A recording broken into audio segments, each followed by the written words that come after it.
Hi everyone, this is Brian Hayes and welcome to the third video in our series on how to play the very high notes on the alto saxophone. Today we're going to focus on B flat, B and C above conventional high C. So this is going to take us up to double high C. We start on the B flat above high C, then the B natural, and end up one full octave above high C above the music stave.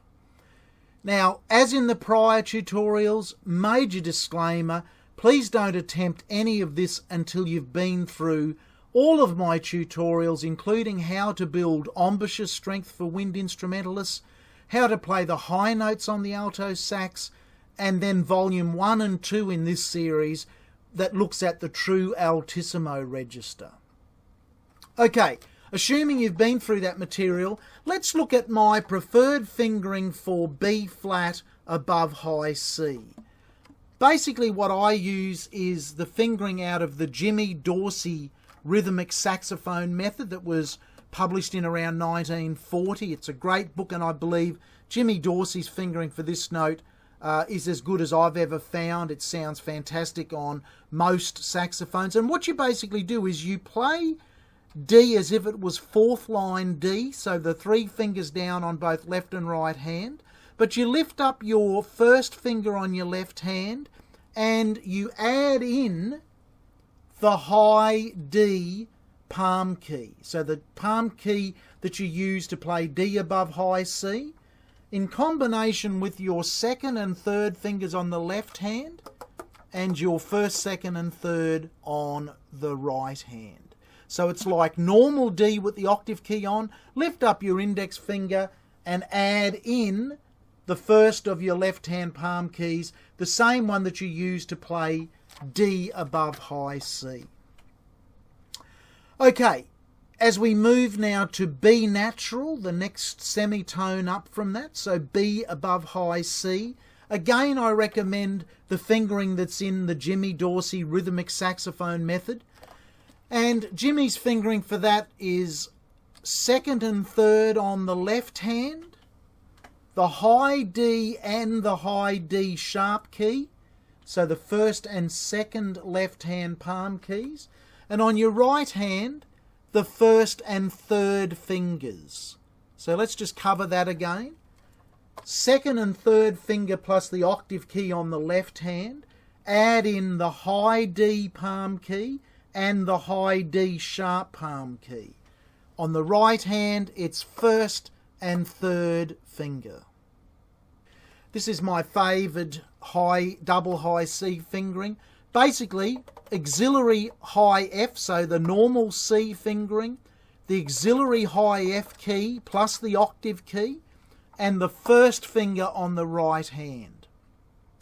So it's the same as you would play auxiliary high F, high C plus the highest button on your left hand. Some saxophones will have a teardrop sort of key there. Mine's the older style Selmer Mark 6. This is a Selmer Mark 7 sax, but the original Selmer design where it's the same sort of button as your B key. So high C, auxiliary high F, first finger on the right hand, and the octave key. It's important as you work on these super high notes that you treat them the same as notes in the normal range of your saxophone. Build your confidence on these new fingerings by adding them one at a time to chromatic scales, major and minor scales, major and minor arpeggios. Just treat them as if they were any other note on the saxophone. You want to avoid only being able to play a high squeak or a squawk just as a bit of a random screamer that you really don't have any musical control over. So let's add our B flat altissimo register note into the equation by first of all playing a B flat major scale. Let's start just in the middle register, no octave key, the B flat on the third line of the written music stave.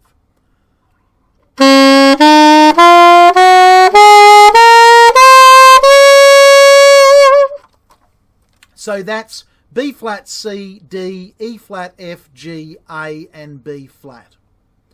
Let's now try and take that B flat major scale up a full octave, which will take us into the true Altissimo register.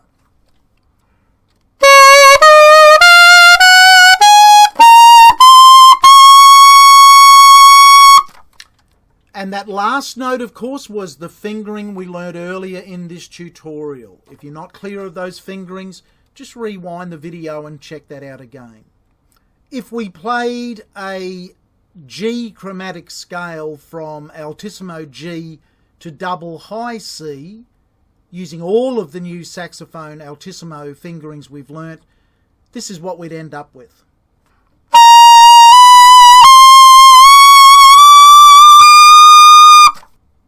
I just want to briefly mention an alternate fingering for double high C that works well on most saxophones, and that's simply the octave key on and the first and third fingers on the left hand in combination with the first and third fingers on the right hand.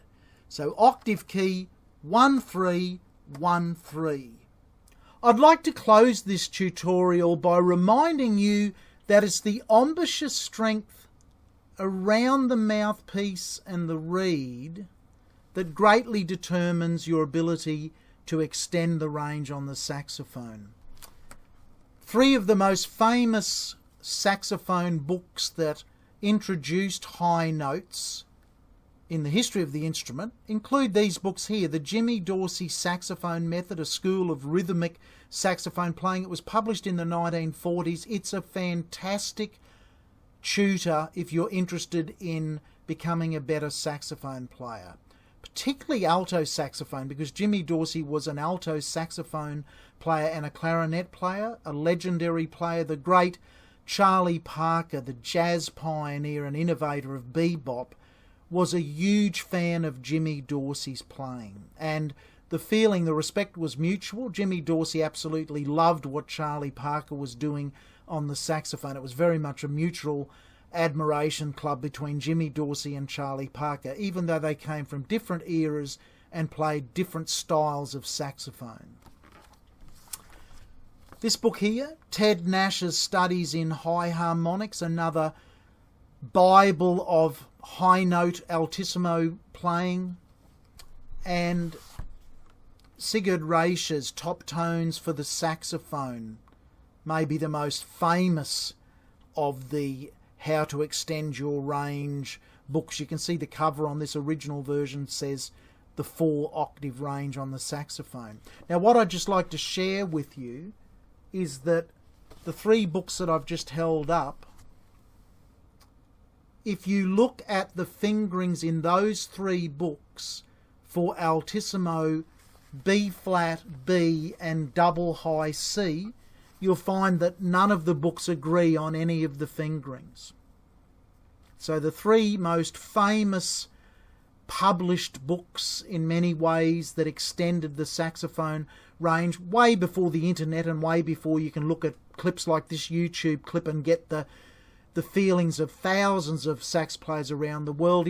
Prior to the internet, it's pretty fair to say that those 2 books in particular were basically the gospel on extended range on the saxophone. But don't forget Jimmy Dorsey's book.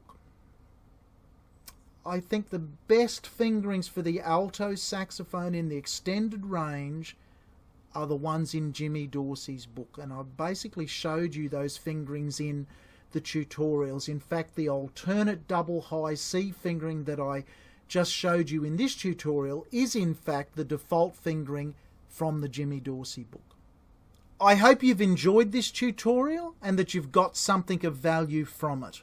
As always, keep in touch via my website. That's www.brianhayes.biz, B-I-Z.